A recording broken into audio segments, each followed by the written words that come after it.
Hello everyone! Welcome to my channel. For today's video, magluluto po tayo ng pork ribs with miso and radish o yung daikon sa Japanese. So ito po ang ating mga sangkap, pork ribs, meron tayong ginger, meron tayong daikon o radish at ang ating miso paste. Okay?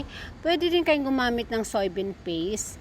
So ito po, gumamit po ako dito ng 300 grams lang na pork ribs. Tapos una kong ginawa is, binabad ko siya sa konting baking soda para po lumambot yung ating pork, di ba?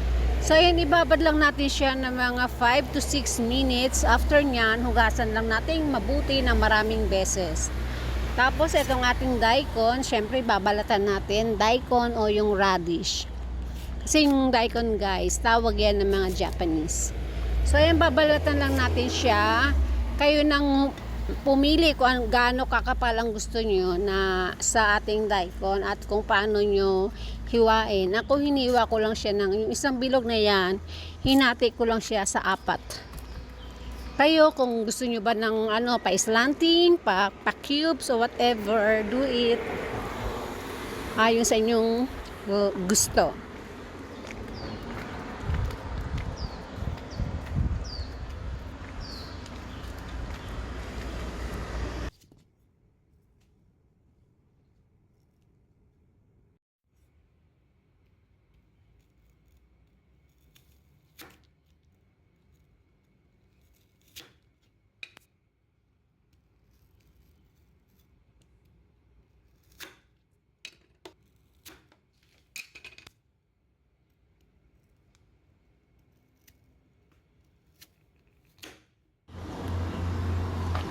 So, pagpasensyahan nyo na yung video ko today guys kasi medyo malikot dahil wala akong tripod at yung isang kamay hawak ko ang kutsilyo, yung isang kamay hawak ko ang aking cellphone. Kasi naayuan ko sa Pilipinas yung tripod ko. So, itong ating ginger is hiniwa ko lang siya ng manipis. After nyan, i-julienne natin guys. Yung hiwain siya na maliliit na pahaba.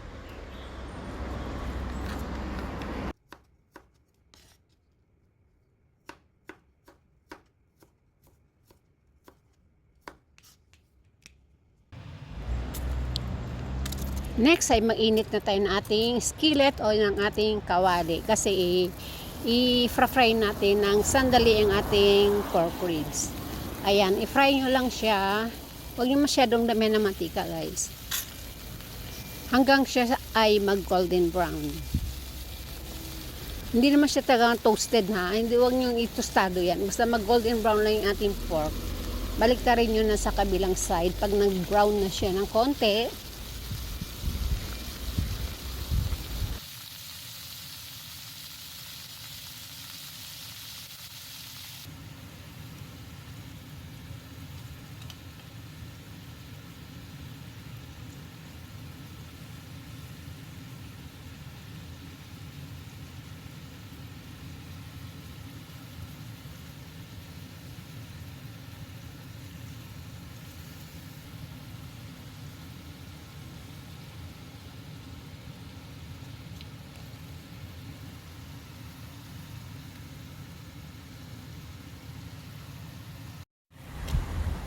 then after nyan, isunod naman natin yung ating shredded na ginger. Ayan, igisan nyo lang guys hanggang sa lumabas yung amoy ng ginger o ng luya. Basta bumango na siya, okay na yan. Tapos isunod natin yung ating daikon o yung ating radish.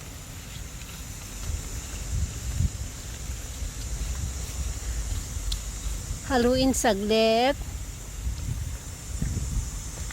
Then, lagyan na natin siya ng tubig. Ang ginamit ko ditong tubig is 600 ml na tubig.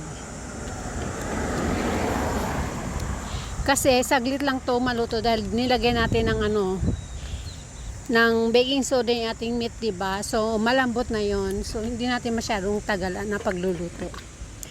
Then, takpan at hayaang kumulo. Pagka guys, wag nyo kakalimutan tanggalin yung unnecessary fats ha, yung dumi-dumi na yan. Dumi-dumi, hindi naman taga-dumi yan, pero hindi yan maganda sa katawan. So, usually talagang tinatanggal ko yan guys. At dapat talagang tanggalin yan.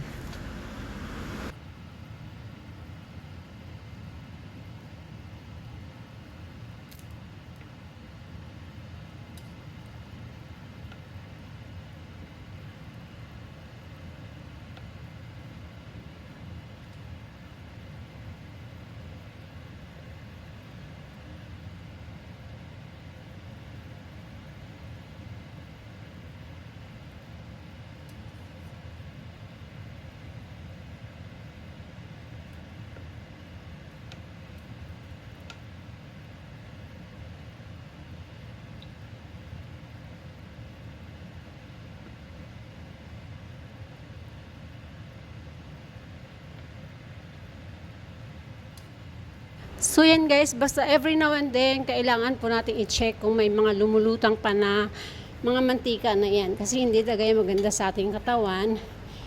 Tapos, takpan natin at hayaan natin siyang kumulo sa mahinang apoy hanggang sa kumunti na lang yung ating tubig. Tapos, gawin natin ngayon yung ating miso paste. Ayan, kumuha rin ako ng sabaw doon sa pinag-anuhan natin kanina, no, sa pork mismo. At yun ang ginamit ko na pangkanaw dito sa ating miso paste para hindi na tayo mahirapan na magdurog doon o mag-mix doon sa ating pork. So ayan, okay na yung ganyang karami na tubig at ibuhos na natin yung ating miso.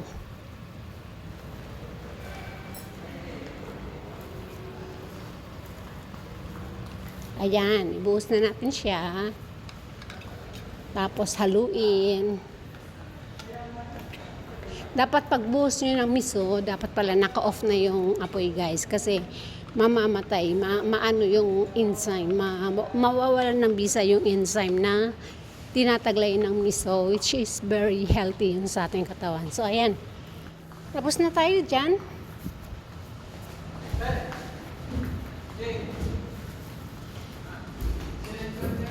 At ihain na natin. Ayan, kasi tatlo lang kami. So, pinaghati-hati ko yan sa 3 tao.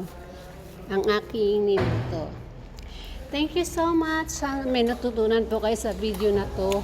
At kung bago lang kayo sa aking channel, please don't forget to like, share, and of course, hit the notification bell para po kayo maging updated sa aking mga incoming videos. Thank you. Bye. See you soon.